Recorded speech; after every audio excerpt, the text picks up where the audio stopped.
All right, so I should be recording now. So to start things off, what's your in-game name? First of all, My in-game name is Reptar. gotcha. And well, let me just kind of get a background for who you are and everything for anybody that doesn't know. When did you first hear about the original DF1? I first heard about Darkfall 1 sometime during, I think it was Wrath of the Lich King, right after Oh yeah, the WoW SSOO got aspect. Yeah, published, because Barrow was the one who told me about it and we were raiding together at the time. And then the second the Darkfall 1 server launched, we quit that game and started up. right on, right on. So then you wait. So you started on the original DF1 launch, EU? No, not EU, NA. Oh, okay. So you've only been playing since NA launch, 2010. Yes, that's correct. Oh, okay. That's cool. Yeah, not a lot of people that know as much as you do has started so late. Um, going into that, what clan did you originally join? Did you originally join with the TSL guys, or how did that work?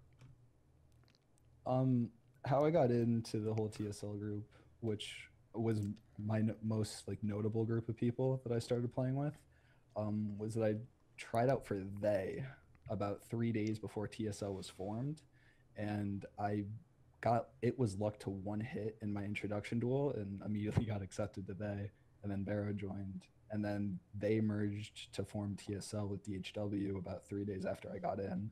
So me getting Gotcha. into TSL was just a weird coincidence. Right. You pretty much were trying out for their allies, then everybody merged. Okay. Well, on that, so now you're in Dune Rats, which is essentially the same group of guys, right? From DF1. Not really. I think Dune Rats should be more considered a new group of people with like a lot of old friends, because we do have some of the TSL core in it. Jonah's obviously leading it. Merck's here. Dread is, but TSL was so big. Um, you can't really just say it was just all of TSL, because we have so many friends of friends at this point. Gotcha. Yeah. So you're kind of like a new entity with old people. Yeah, it's a weird mix of people right now. Gotcha. Okay. Well, so I know there's a lot of controversy surrounding your clan and all that good stuff, like there usually is. But on that, do you think that like Darkfall? Do you think Darkfall needs like a bad guy? You know, like that clan that everybody fucking hates. I think the server needs activity, and the best way to get or activity is the bad guy. And we have always loved playing that role, but I think after what happened recently, that's going to be the gentleman for a little bit. Oh, really? Why do you think that? Because they killed, I think it's Sinister's female crafter or something along those lines, and got a shitload of loot and Sanguine, from my understanding. Oh, And they are yeah. pissed. The Samwise stuff. Yes, the Samwise Yeah. stuff. Yeah. Well, okay. Well, so I mean like your overall, the overall political scene. Yes, I do think there needs to be a bad guy. If that bad guy comes in the form of a single merc clan that makes a big enough impact that the server feels the need to go against them, or if that is an alliance or just a small Zerg, there does need to be some antagonist on the server. Yeah. You think Everyone fills, or that role is always filled by someone. right. Yeah, I mean, like in DF1 there was I mean from what I remember it was like LOD and then, Sinister and stuff. They were always just kind of zerging down the server and doing whatever they wanted to. Which I thought, yeah, I mean,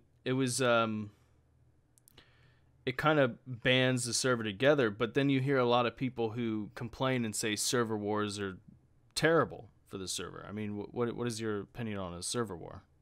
Server wars are really fun at the start, but once the game of attrition kicks in, it kind of makes a lot of people not want to play because of how cancerous it can get. Because when you get to the point where you're fake sieging just to make the other people log in for 2 hours and you don't even get a fight out of it, Well, it's that tasteless that and actually bad. brings up a good point though. Like when you say fake sieging, so like with the new cost of warring and sieging, you know, do you think it's even worth it at that point? Because now it's what, 25,000 gold to war deck somebody, and then plus the wager duel. I mean, or the wager siege. Do you think the cost of warring is in a good place, or do you think it's kind of gone a little out of hand? Um, I think currently it might be too pricey, but if we're talking 6 months down the line, a year down the line, there will be so much gold circulating within the economy that we won't really have anything else to spend the gold on. And I know my clan personally has a fair amount of like, clan funds, and I know a lot of other clans probably have more than we do. Right. And when it comes to winning a war, 25K is nothing, Yeah. 100K is nothing. Yeah. Well, okay. So as far as sieges go, what do you think of the frequency of the sieges right now? Do you think maybe they're a little less than what's expected, or do you think there's so many sieges going on, it's just since the changes of not being able to necessarily see when a siege is going live and when it's dropping and whatnot has affected the way it appears? Or do you think, sieges are pretty good, in a pretty good spot right now?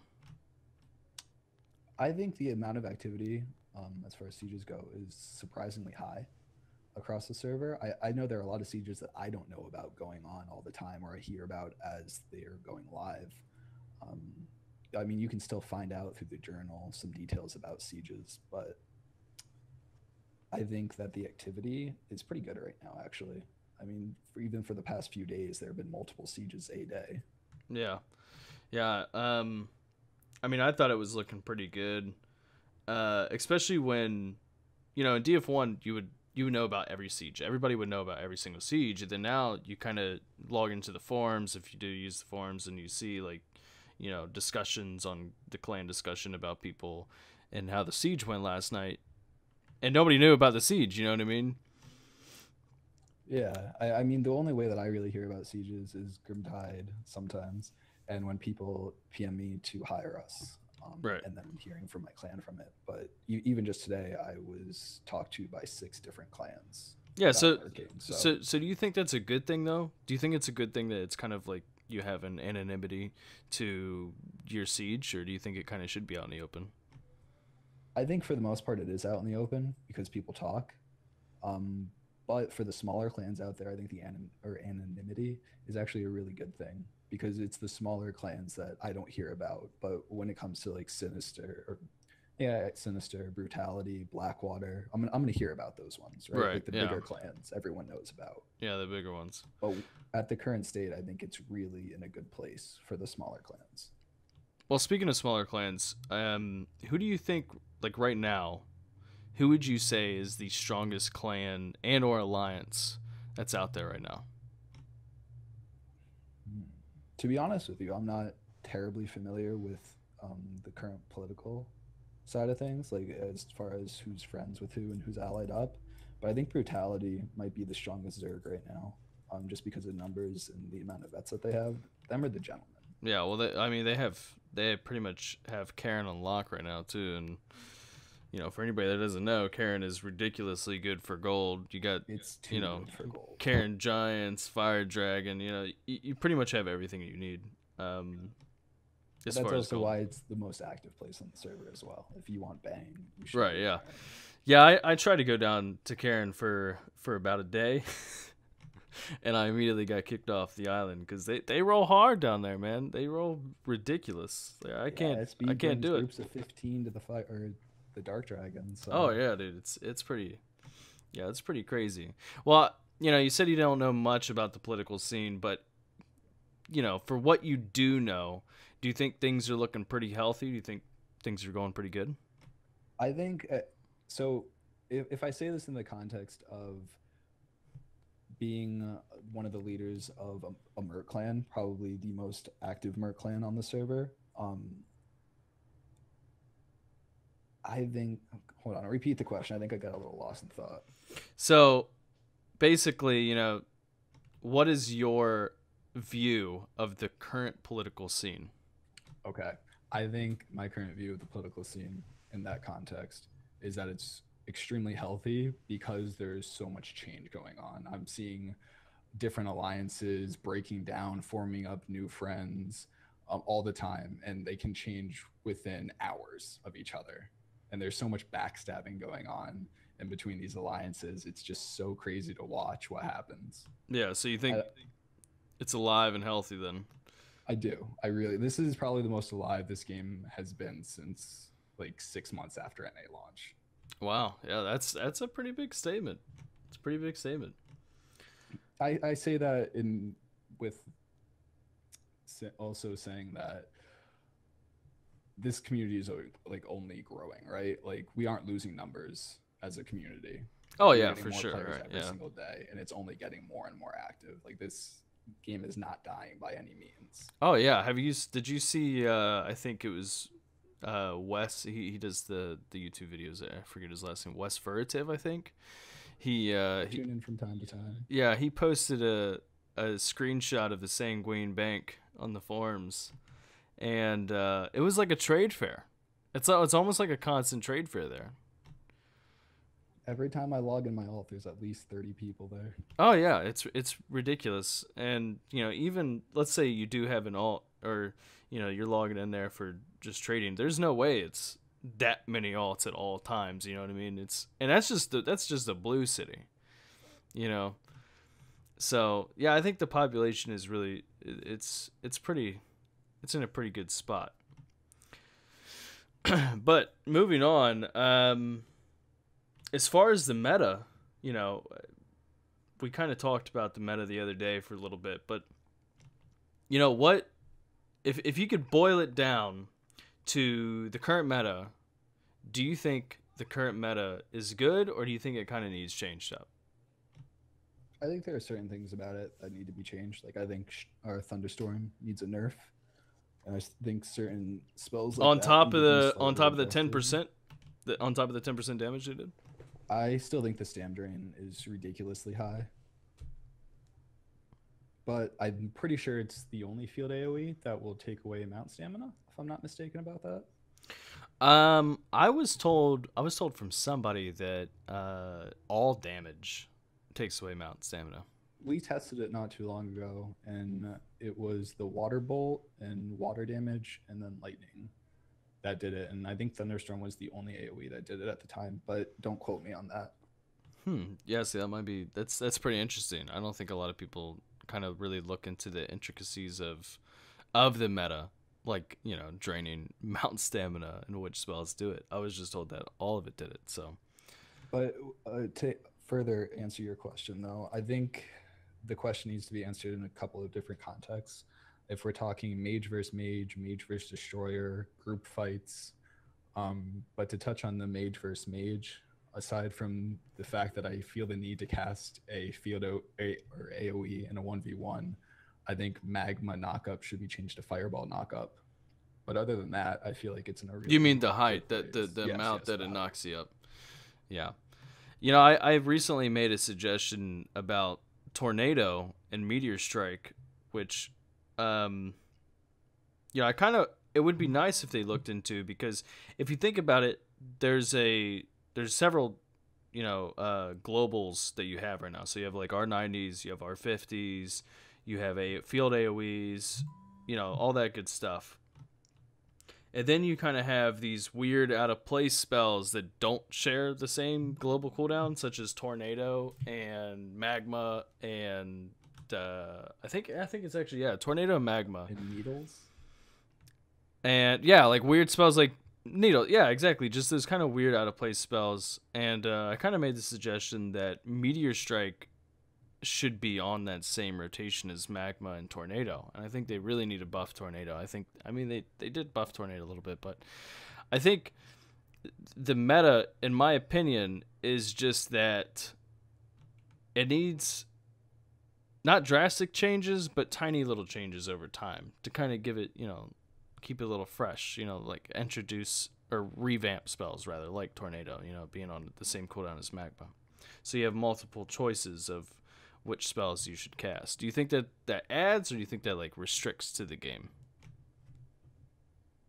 I think playing around with it on the test server would be very interesting. I don't know if Meteor Strike should be on any cooldown but the field AoE cooldown, because it is just a field AoE in my opinion. But what do you mean by the magma and tornado? Okay, so currently Magma doesn't share any global cooldown with any other spell, right? And Right. neither does Tornado.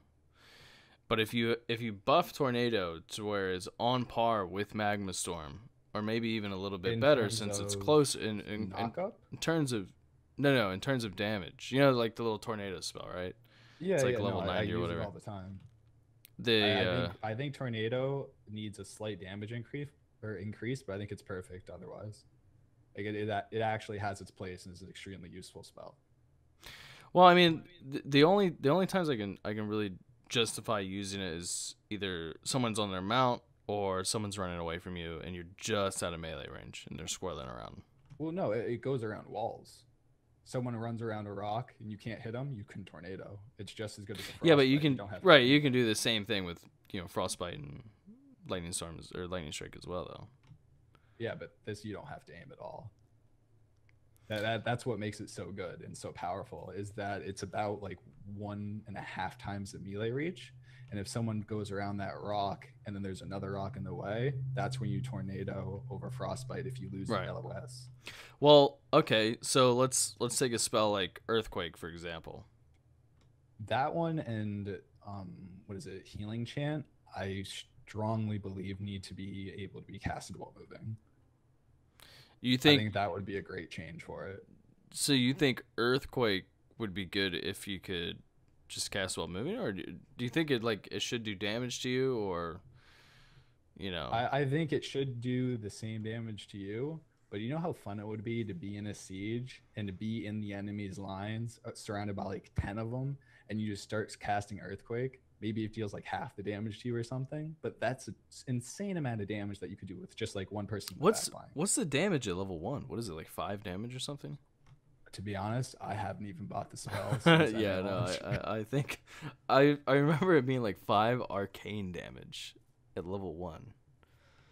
The fact that it does arcane might be good or might be bad. Well, I think it'll be bad, even if you can move with it, because you know the people that you're casting it against can just have arcane rings. You know, it might not be bad if it gave a bleeding tick and you could just run into a group of people, drop it really quick, and get out. Right? Yeah. That or something that would also be pretty cool is just, what if you could cast it sort of like an AoE where it stays on the ground, but like for a longer period of time or something.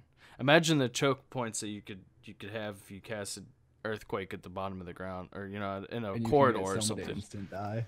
Yeah, you get somebody like you can put it in a corridor where they can't escape, and you kind of have to strategically place yourself to actually use it, but it does decent damage. You know what I mean? Something like that. I mean, for the amount of coordination that would take, I think it would be a really cool thing to see. Yeah. Of how much coordination it would take. Right. Yeah. I guess what my question is, like, do you think that they need to change or even revamp some of the current spells to kind of just breathe new light into the meta? Or do you think it's perfectly fine how it is and we shouldn't change it at all? That's a really hard question, because the best thing about Darkfall, and especially about ROA, is that the combat is so crisp and so good, and in a lot of ways so balanced. And once you start tweaking at that, things get weird, things could get messy. But as long as they were willing to revert bad changes and not just leave them in there for an extra 3 months, right? Well, I think luckily, it would be an okay thing to do, to mess around with things. Yeah, well, absolutely. I mean, talking about reverting things back and kind of playing around with things, BPG has an actual test server. Like, they have the public test server now. So, that's something AV really never did. And I feel like with the test server, we could actually go in there and just, test crazy stuff just for the sake of seeing if it is good or not. You know what I mean? I think the test server is the perfect tool that, if BPG uses it correctly, can do an enormous amount of things for this game, like changing the meta.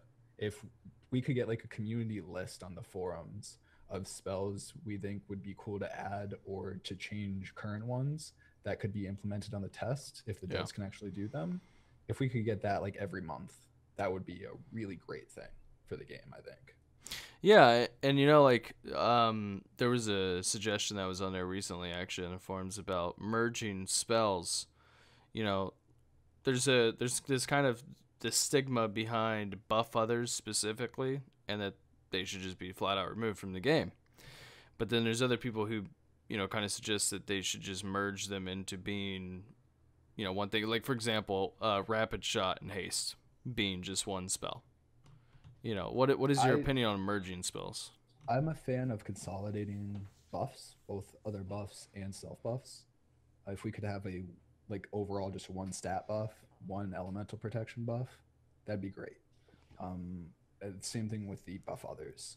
Maybe like one spell chanting stat buff and then the haste and protections. But as far as removing the buff others, I don't think they should be removed. Maybe the duration on them should be shortened, so it's like you throw it mid fight instead of you throw it before the fight. Right. I think that would be the only change that I might want to see, but I don't think they're that bad. Well, I think the main argument behind them is just that, it kind of offsets combat, right? So, like, instead of just going straight into combat, you have this weird ritual where before every fight, you have to get everybody buff othered, and it's a little clunky, it's a little different. I think the main argument is just that you kind of get out of that stigma of having to stop, having to haste every single person before engaging, and then halfway through your buffs fall off, and all that stuff happens. That issue would be remedied to a huge extent if they consolidated the buffs anyway. But I don't think having something like that in the game is bad, because that means it adds another aspect to where if you are more coordinated to get more of your members with those buffs, especially if the duration on those buffs was reduced, then you should win the fight. Yeah, well, I think right now it's just tedious and it feels bad. Yeah, exactly. It's tedious, kind of feels bad. You have to do it before every fight. People feel the need that they have to go. People feel the need that they have to go human, even, or get it to like level 99. They got to surge it because it's a little bit longer duration and whatnot. And my personal opinion on it is that buff others are okay, but I think that they instead of being preemptive, it should be a reaction thing, right? It should be like something that you need to land in the middle of a fight because it will change the tide. It becomes, it's so strong that it shouldn't be a 5-minute cooldown. It should be like a 30-second cooldown. That's really going to change the tide of the fight. You know what I mean? I think if you just made the duration 20 seconds, I think that would kind of right. Yeah. Like you could, in the mid, like mid fight, you haste your destroyer and he just goes in, in there and goes ham. I would be fine with that change. I think that would be a really cool thing to see, and then having a more coordinated sense of play would really pay off, and it would be very rewarding to actually play like that. Yeah, I could get behind that change. Right on. All right, so let me leave you with one last question. If you could make, you personally, if you could make any change to the game, what would it be? Celandine drop rates being dramatically increased. Celandine drop rates being dramatically increased. That and the addition of a lot more Celandine golems. So you think the server's hurting on Celandine then? Everyone is hurting on Celandine, especially those who want to play Destroyer.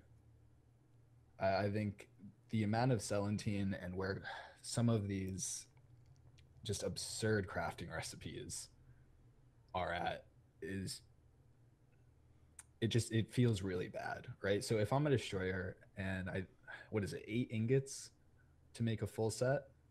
Yeah. And the best spawn in the game currently, I believe, is Namlet. It has 2 Celandine golems.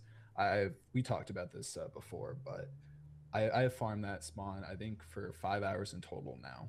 And the most I've ever been able to get is about 14 an hour, right? And that was 14 ingots. No. 14 ores, so 7 ingots. So almost one full set in an hour, but I had to share that loot with another person. Oh, wow.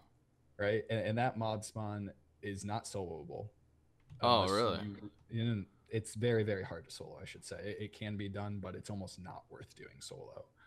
um, just because of the glitz and how ridiculous it can be. Yeah. But with that being the best way to get Celandine actively in the game, and the fact that it is so far out of reach of almost everyone in the game, because there are very few houses there. Thankfully, we managed to grab a spot at one of the villages.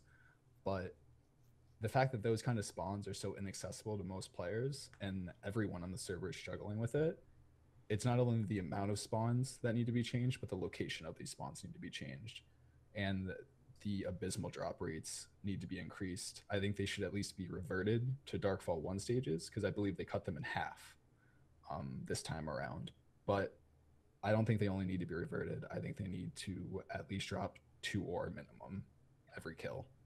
Well, what do you think about, instead of changing golems entirely, because I think we have a lot of golems, honestly. We have a pretty good amount of golems in the world right now, especially with the changes that they made with, you know, the double golem spawns and the chance of both of the golems being a rare golem, you know. What do you think about them just adding new ways to get rare ore, you know? Like maybe putting it on a rare drop on a lower tier mob, or even revamping some of the low tier mobs to drop Celandine ore, or maybe some of the more beginning ores. Well, Celandine is the most beginning ore, and that's partly why I have such a problem with what's going on right now. But I think with what you said, adding different ways to get the rare ore other than just rare ore golems or now very, very terrible clan mines wouldn't be a bad thing.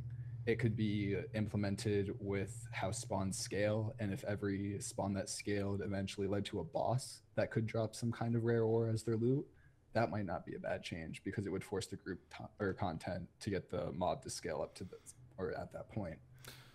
If they added different ways for like people who just want to craft, and you go through like a quest that lets you like transmute the rare ore, which is what we talked about the other day, or just something. Yeah, let me talk about the transmute idea.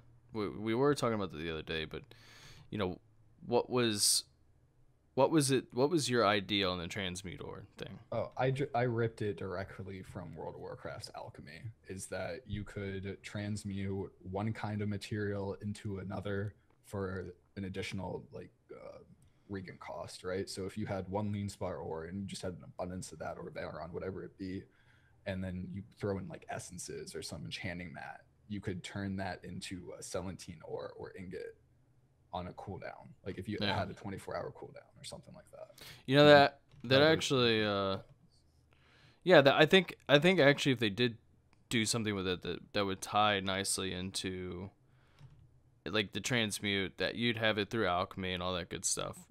But that also kind of brings in another point of, you know, I kind of mentioned something about increasing the drop rate on lower tier mobs. What if they just did, you know, Celandine fractions, right? Or Celandine, you know, like bits or something like that, where it's like a small amount of Celandine, and if you get enough of it, you can combine it to be an actual Celandine ore on some of the lower tier mobs, which would allow, you know, solo players or new players, even, you know, people that can't really fight over those Celandine golems, a little bit more access to that tier of content. I think that would be a really cool idea, to be honest with you. And you just accumulate these like scraps of it or something. Yeah, for sure. Time. Yeah.